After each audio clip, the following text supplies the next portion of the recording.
Welcome to TransAction TV. My name's Anthony Attanasio. I'm the CEO of Hawk Strategies and your host today, and I'm very pleased to say I'm joined by my good friend and mentor, Bob Briant Jr., the CEO of the Utility and Transportation Contractors Association. Bob, thanks so much for being here today. Anthony, it's a great pleasure to be at this great event. You know, it's a record setter for the industry here, and it's just a wonderful event here. I really appreciate you saying that. You know, TransAction set a record this year with over 1,250 attendees. When I first started going to this event, when I worked for New Jersey Transit and DOT, and then working for you at UTCA, it was 750, 800 people. But I think it's symptomatic of what's going on in transportation, right? And this is stuff we've talked about a lot, and I'd like to ask you some questions about. So for example, you know, when it comes to funding, at the moment, we are almost in a historic place of high revenue, right? Robust revenues, something that when you and I ran around the state trying to get the Transportation Trust Fund renewed in 2016, we did not have money. We were not able to build properly because we weren't funded. So let's talk about where you see things now as the head of the construction industry and where you see them going when it comes to funding. Sure, Anthony. Well, right now, as you know, we're at historic levels of funding. We have the IIJA Act, which is not only transportation, but it's all forms of infrastructure. With the IIJA, just our DOT alone is getting an additional $2.4 billion over the life of the program, which is the 5-year program. So for now, I think things are very good. We're catching up with our design pipelines. We're putting shovels in the ground with great projects that are going. Bridges are being done, roads are being repaved, safety improvements are being made. We're at an all-time high. The industry, as you know, has been anemic for them and been very difficult over a number of years. And now we're back to where our companies can actually maybe have a little bit of profit margin on these projects, but we're delivering great projects. I see this going on for another about 4 years. We have about 2 years left of the IIJA. Right. Those funds will be spent out an additional 2 years later. So at that point in time now, when you're talking around 2028, 2029, that's a big hole to fill. We're headed to cliff, right? Oh yeah, we're going to head for a cliff. We're talking about maybe a 40% drop in federal funds, which is going to be, that's a big hole to backfill. Especially when you're playing catch up with our infrastructure. We're an older state, right? More mature network. Yep. Now, funding for New Jersey are, several sources. One is we have our state funds, and then the federal funds. Our state funds, they renewed the Transportation Trust Fund. Did an outstanding, magnificent job. The Murphy administration, led by Commissioner Diane Scicchetti, did a great job. We got the EVs involved, which is good. They got to start paying their fair share. So that will stretch out to 2029 on the toll roads because of, again, the Governor Murphy and his administration and Commissioner Scicchetti, when they renewed the toll increase and put the CPI on it, that is really allowing the Turnpike to make all the big improvements that need to be made. Also for the Garden State Parkway. And in addition, people forget that Turnpike is supporting transit for $500 million a year. Now without that toll increase, without that CPI, those funds would not be there. Right. So I think on the state side, we're good to 29. Federal side, 2028, but something is going to get addressed in 26. I'm hopeful that it's going to be something robust like the IIJA, but because of the $36 trillion current deficit with the federal government, I don't see it. Right. It's going to have to be some kind of funding source, and they're going to have to be creative. Relying on a gas tax, that's an old vehicle. It's something that it's outdated, and we need to move to a new mode of being able to track and collect funds. So you've been helping lead this industry, the construction industry in New Jersey, for 42 years. Your father was the CEO before you. You've been the CEO since 2006. Obviously, a lot has changed. Oh yeah. In construction, in funding, in our state. Just tell us a little bit. I mean, you really have had a magnificent career and you've seen a lot. Tell us, as the head of the construction industry, some of the things you've seen change for the better and some hope you have for where things are going. Sure. Well, I mean, things have I'm going to talk shop now. There we go. On the construction side, Yeah. I mean, some of the advancements in technology has really allowed our contractors and our workers to be able to really more efficiently and more quickly being able to deliver those construction projects, which in turn provides less of an impact to the motoring public. I think some of the new technology and material development that are coming through right now are going to save us money and stretch out dollars and cents.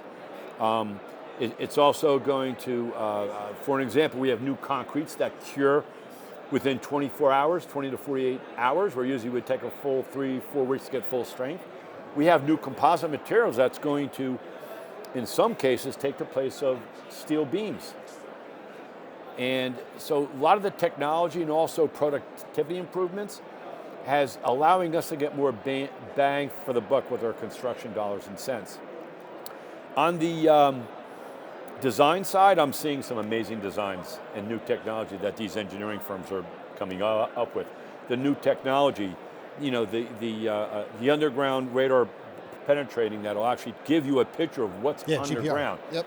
I mean, it's growing in leaps and bounds. So so much more technical back in 1982 when I started. Sure. Big difference. Plan sheets that everyone used to bring to the site. I mean, we now have GPS that actually help correct in some of the equipment we have when we're doing grading and paving and things of that nature. It's just amazing technology. And it's going to grow. Yes. Because of AI. Yeah.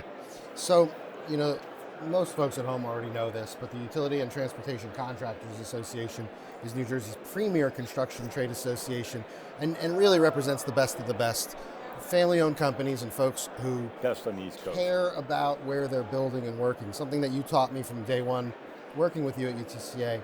That, when you talk about companies like J. Fletcher Kramer, George Harms Construction, right? Asphalt paving system. Folks Union Paving and Construction is a great example of a true fiscal steward, and that's what I want to get towards. One of the things that the UTCA prides itself on, and its members pride themselves on, is it's not about just more funding to build more, it's about building better. You are taxpayer advocates. Absolutely. Talk about how that philosophy benefits all of the taxpayers when your men and women are working, how they're benefiting. Well, as you know, and you've worked with these companies firsthand, they are advocates. They believe in the industry. They understand what they provide, what this industry provides. So it allows the people that work for them, even the guy that's out there with the shovel and working the piece of equipment, to put a roof over their heads, put food on the table for their children, clothes on their back, and send them to school. And they understand the importance that they have as stewardships, that they're part of the stewards of the industry. They don't like to see tax dollars wasted. When I say wasted, maybe it can be used more efficiently. Right. So we love to work with our transportation agencies in trying to, how do we stretch that dollar? Right. How can we get $1.20 out of that dollar? Right. How can we get a bigger bang for the buck? So we're always about improving construction techniques, saving dollars and cents, things that actually save the people that pay for our transportation system. How do we save them money? How do we squeeze that dollar and get more out? And we've done many, many, many things. Oh, absolutely. And I think one of the reasons I asked that question is there's a misconception that the industries are just out there to make money and take it away. And the reality is that they're employing New Jerseyans, they're buying their equipment here, the materials here, they live here, work here, go to school, or their children go to school here, right? And I think if you talk to NJDOT or New Jersey Transit or the Turnpike or SJTA, they would say the same thing, that the UTCA represents advocates on behalf of the taxpayers. So thank you for that leadership in that area. Been a pleasure. So you're getting ready to transition into a different role. You're not leaving UTCA, but after 42 years, you deserve to have a different chapter in your life. Talk about looking back, just reflect a little bit. 42 years leading this industry. What are some of the things that really just come to the surface? Well, you know what? I mean, again, I've been around a long time. And I remember when the first Transportation Trust Fund bill was done. Under Governor Kane. Governor Kane. And I remember at midnight, I was in the State House at midnight when they got the final vote. And I remember the issue was that the Democrats were holding up some legal support for one of theirs about a legal issue that they had to take care of. And if it wasn't going to get funded by the administration, they were not going to vote for the gas tax. Goodness. But it was done. Right. And it was about, I think, 12:35 a.m., 12:34 a.m. Remember when that was done? When Governor King got that? And then we went a long time. And then the next milestone, which was a great milestone for us, was you were with me in 2016 when Governor Christie and the legislature enacted the reauthorization of the Transportation Trust Fund. That was a huge lift nationally because you had a Republican governor raising that income substantially more than anyone has ever raised before. I think at the time we raised it 24 cents, am I correct? 23 and a half, yep.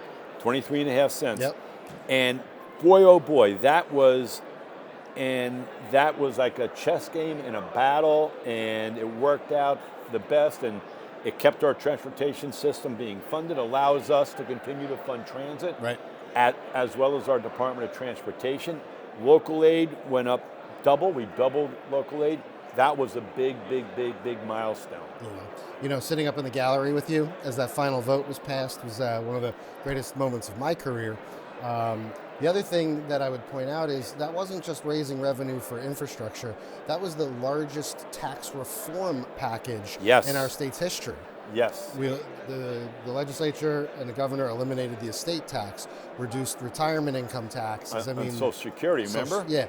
There was no tax on Social Security, first $100,000. Actually made it a better tax environment for the taxpayer while increasing revenue. So that was a great moment, and I was proud to take part in that with you. That was fun on that one. Yeah. No, I've learned a lot from you personally. I know the industries and the agencies have benefited greatly from your leadership.